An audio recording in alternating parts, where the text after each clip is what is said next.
कानी बहू। किशोरी लाल जी के बेटे राघव की शादी की बात जगह जगह चल रही थी, लेकिन किशोरी लाल जी को कोई लड़की पसंद ही नहीं आती थी। और उसकी एक ही वजह थी, किशोरी लाल जी का लालची होना। उनको लड़की वालों से मोटा दहेज चाहिए था और इसी चक्कर में एक दिन वो एक बहुत पैसे वाले के घर अपने बेटे का रिश्ता लेकर पहुंचे। उस आदमी का नाम था ओम प्रकाश।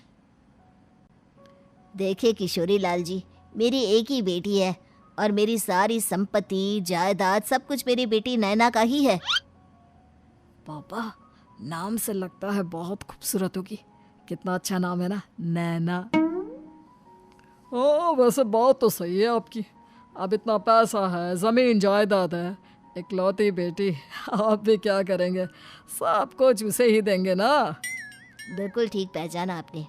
बस बेटी की शादी और सारी जायदाद उसके नाम। पापा, बिना देखे हाँ कर दीजिए ना। इतना अच्छा रिश्ता फिर कहाँ मिलेगा? माला माल हो जाएंगे हम।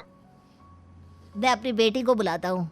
अरे नहीं नहीं नहीं नहीं, आपकी बेटी का नाम नैना है, सुनकर ही लगता है बहुत सुंदर होगी। रहने दीजिए अंकल, मैं तो आपकी बेटी के नाम से ही इतना खुश हो गया हूँ कि उसे बिना देखे शादी करने को तैयार हूँ। अब तो मैं उसका चेहरा सीधे शादी के बाद ही देखूंगा। और इस तरह राघव नैना का चेहरा नहीं देखता और उससे शादी कर लेता है। शादी के बाद अपनी सुहाग रात पर जब राघव नैना का घूंघट उठाकर देखता है तो नैना की आंखें बंद थी। कितनी खूबसूरत हो तुम नैना, जरा अपनी आंखें खोलकर मेरी तरफ देखो तो सही। नहीं, मुझे शर्म आती है। अरे, मैंने तुम्हें शादी से पहले भी नहीं देखा, और अब अगर तुम आंखें खोलकर मुझे देखोगी भी नहीं तो मुझे अच्छा कैसे लगेगा? इससे पहले कि नैना अपनी आंखें खोलकर राघव की तरफ देखती, अचानक से लाइट चली गई और राघव नैना को पूरी तरह से देख भी नहीं पाया। अगली सुबह नैना राघव के लिए नाश्ता बनाकर लेकर आई। अरे ये क्या, आधा पराठा सेका हुआ है और आधा बिल्कुल कच्चा। ये तुमने क्या किया नैना?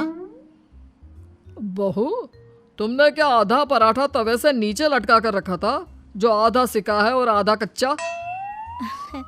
मुझे जितना दिखेगा उतना ही तो सीखूंगी ना पापा जी। जहाँ जहाँ मुझे नजर आ रहा था वहाँ मैंने सीख लिया, जहाँ जहाँ नहीं दिखा वहाँ कच्चा रह गया होगा। इसका क्या मतलब है?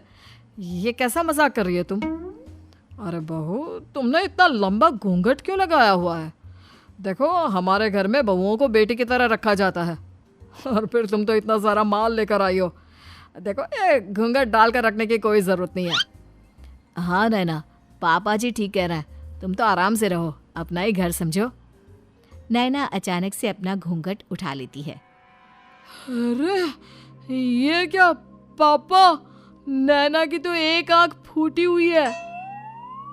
नाम से नैना, लेकिन ये तो कानी बहू निकली।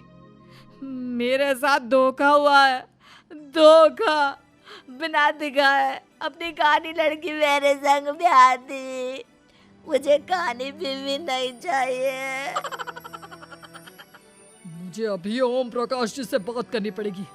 आखिर उन्होंने मेरे साथ ऐसा किया क्यों?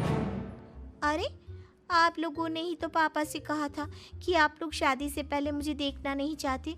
अब मेरे पापा पर क्यों इल्जाम लगा रहे हैं? अरे लेकिन उन्हें बताना तो चाहिए था ना कि तुम कानी हो, एक आंख से तुम्हें दिखाई नहीं देता। किशोरी लाल और राघव नाराज होकर ओम प्रकाश को अपने घर बुलाते हैं। पापा जी, ये आपने क्या किया? शादी से पहले बताया क्यों नहीं कि नैना की आंखों में परेशानी है? अरे, आप ही ने तो लड़की देखने से मना कर दिया था। और लेकिन आप बता तो सकते थे। आपको तो हमारी बेटी की प्रॉपर्टी चाहिए थी, वो भी पूरी की पूरी। अब क्या हुआ अगर उसे आधा दिखाई देता है? प्रॉपर्टी तो आपको पूरी मिल गई ना। अरे ये क्या बात हुई? मेरी शादी प्रॉपर्टी से नहीं, आपकी बेटी से हुई है। अब ये तो पहले सोचना चाहिए था। तब तो मेरी प्रॉपर्टी देखकर तुम्हारी जुबान लप लपा रही थी। लेकिन मैं कानी लड़की को अपनी बीवी बनाकर नहीं रख सकता। पापा, कुछ करिए ना आप। हाँ, करता हूँ। देखिए ओम प्रकाश जी, आप हमारे साथ ऐसा नहीं कर सकते। और तुम देखो, अगर तुमने मेरी बेटी से शादी तोड़ी ना, तो जो भी प्रॉपर्टी मैंने तुम्हें दी है वो तो पूरी की पूरी वापस ले ही लूँगा, और आधी प्रॉपर्टी तुम्हारी भी लूँगा। अरे मेरी आधी प्रॉपर्टी भला क्यों लेंगे आप? इसलिए क्योंकि मेरी बेटी को आधा नज़र आता है और उसकी नज़र अभी तक तुम्हारी आधी जायदाद पर ही पड़ी है। अब तुम उसे घर से निकालोगे तो कुछ तो लेकर जाएगी ना। और अगर हम आपकी बेटी को अपने घर की बहू बना कर रखे तो? तो तुम्हारी पूरी प्रॉपर्टी तुम्हारी ही रहेगी, और जो मैंने तुम्हें दिया है ना, उसमें से बस मैं आधा लेकर जाऊंगा। अरे लेकिन अब आप अपनी दी हुई प्रॉपर्टी में से आधी वापस क्यों लेकर जाएंगे? अगर मैं आपकी बेटी को अपनी पत्नी बनाकर रखने को तैयार हूं तो? इसलिए ताकि भविष्य में अगर तुम मेरी बेटी को धोखा दो तो उसके पास कुछ तो रहे जो पति का हो। वैसे मेरे पास तो बहुत कुछ है, लेकिन अपने पति की कोई निशानी तो उसके पास होनी चाहिए ना। अब अगर तुमने मेरी बेटी को कानी कहा तो तुम्हें प्रॉपर्टी भी कानी ही मिलेगी, पूरी नहीं। जमाए राजा। किशोरी लाल और राघव समझ चुके थे कि वो बुरी तरह फंस चुके हैं और अब उनके पास वहां से निकलने का कोई चारा नहीं है। अब समझ में आया ना, लालच बुरी बला होती है। एक तो तुम्हें प्रॉपर्टी मिली, ऊपर से बीवी मिली, उसमें तुम्हें नखरे भी दिखाने हैं। आए बड़े, चुपचाप बैठो दोनों। कुछ दिनों के बाद नैना राघव की कार लेकर बाजार घूमने निकलती है और जब कार लेकर वापस आती है, ये क्या? एक तरफ से मेरी गाड़ी पूरी खराब हो चुकी है।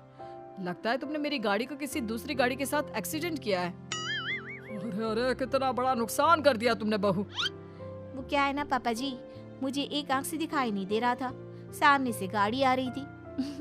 मुझे तो सिर्फ आधा ही दिखाई दिया और वो गाड़ी मेरी कार से रगड़ते हुए निकल गई। अब मैं क्या करूं बताओ? आप इसे ठीक कराने के पैसे कौन देगा? तुम्हारे पापा? तुमने मुझसे इस तरह से बात की? अभी रुको। नैना राघव की शिकायत ओम प्रकाश को कर देती है। देखो राघव, अब जो मेरी आधी प्रॉपर्टी तुम्हारे पास थी ना, उसमें से आधी और मैं लेकर जाऊंगा, क्योंकि तुमने मेरी बेटी को डांटा। अरे नहीं नहीं पापा जी, गलती हो गई, माफ कर दो। गलती की तो कोई गुंजाइश ही नहीं। अगली बार मेरी बेटी को डांटा तो बची हुई आधी में से आधी और ले जाऊंगा। लालच के चक्कर में हम दोनों ने बहुत बड़ी गलती कर दी बेटा। एक तो तुम्हें कानी बहू मिली और ऊपर से जो माल मिला वो भी काना। इस तरह राघव की हर एक गलती पर ओम प्रकाश उसकी प्रॉपर्टी का आधा आधा हिस्सा लेकर अपना सारा माल वापस ले गया और राघव को कानी बीवी से काम चलाना पड़ा। भाई लालच वाकई में बुरी बला है।